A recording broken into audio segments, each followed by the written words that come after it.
What if Venti had a second story quest in Genshin Impact? Let's begin. The traveler is strolling through Mondstadt, enjoying the sounds of the bustling city.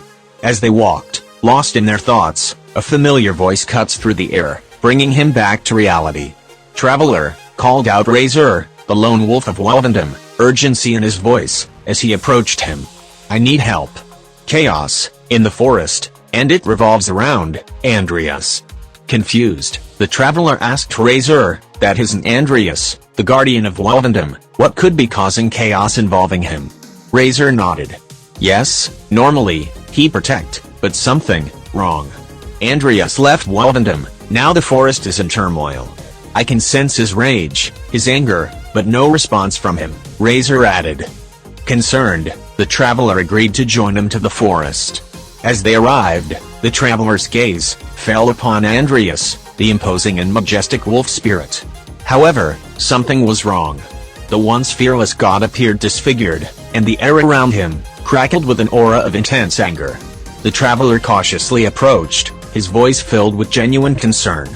He asked if there was something wrong. "Why did he leave?" he asked softly, hoping to elicit a response.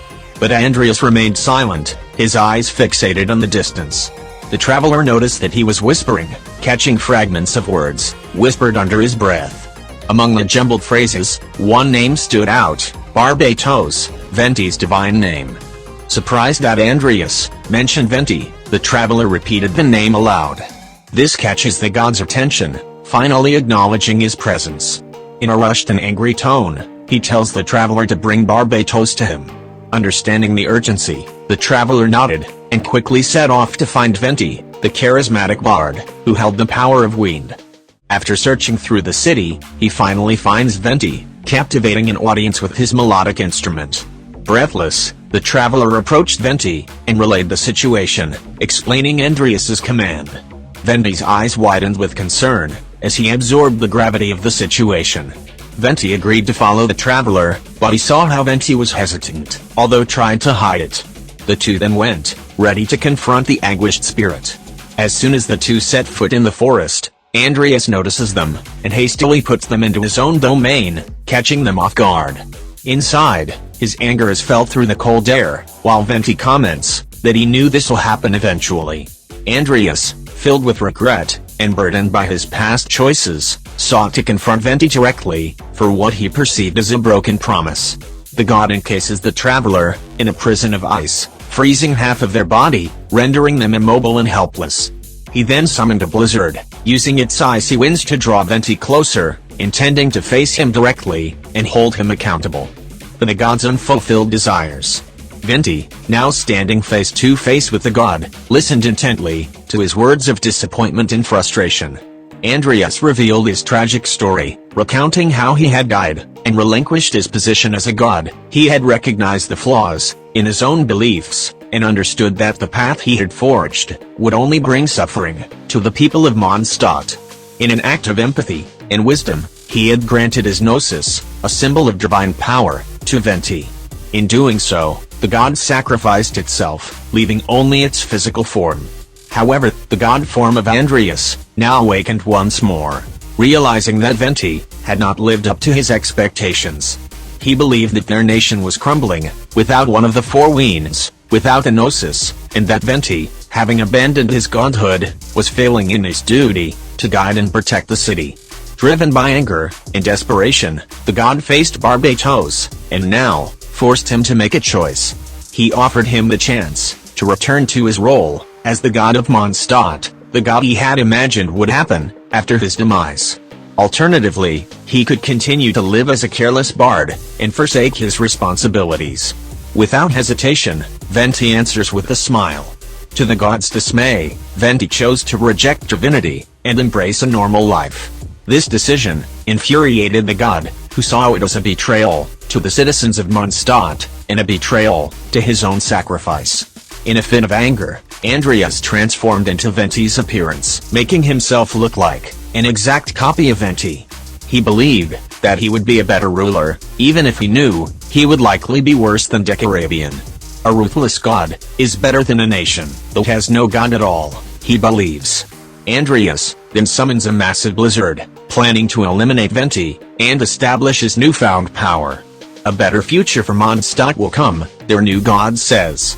Traveler, though freezing, and trapped in ice, screams at Andreas.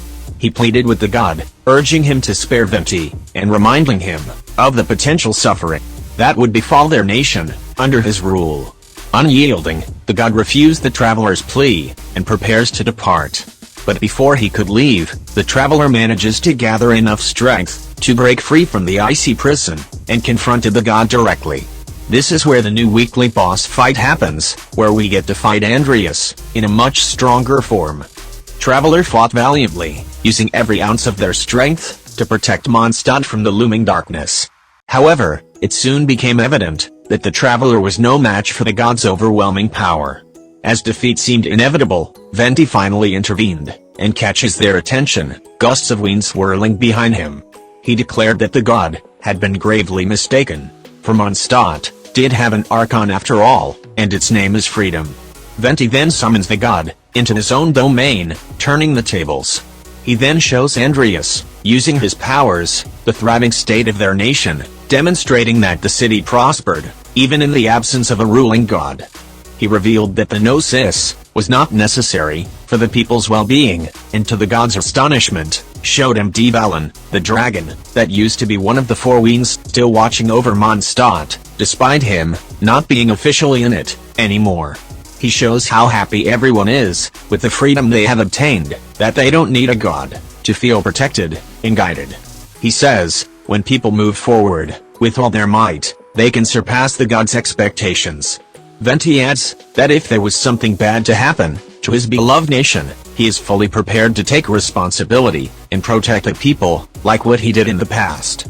Realizing the errors of his judgment, Andreas releases the traveler and Venti from his grasp. Acknowledging that his promise had actually been fulfilled, he could now be at peace. With his last words, he made Venti swear an oath that nothing unpleasant would happen to Mondstadt, warning that if it did, he would return once more. The god then dissipated into the wind, leaving the traveler and Venti to reflect on the encounter, feeling colder than usual. As they stood amidst the aftermath of the events, Venti understood the weight of his responsibilities, and reminisces about the history of Mondstadt and of the Archon War.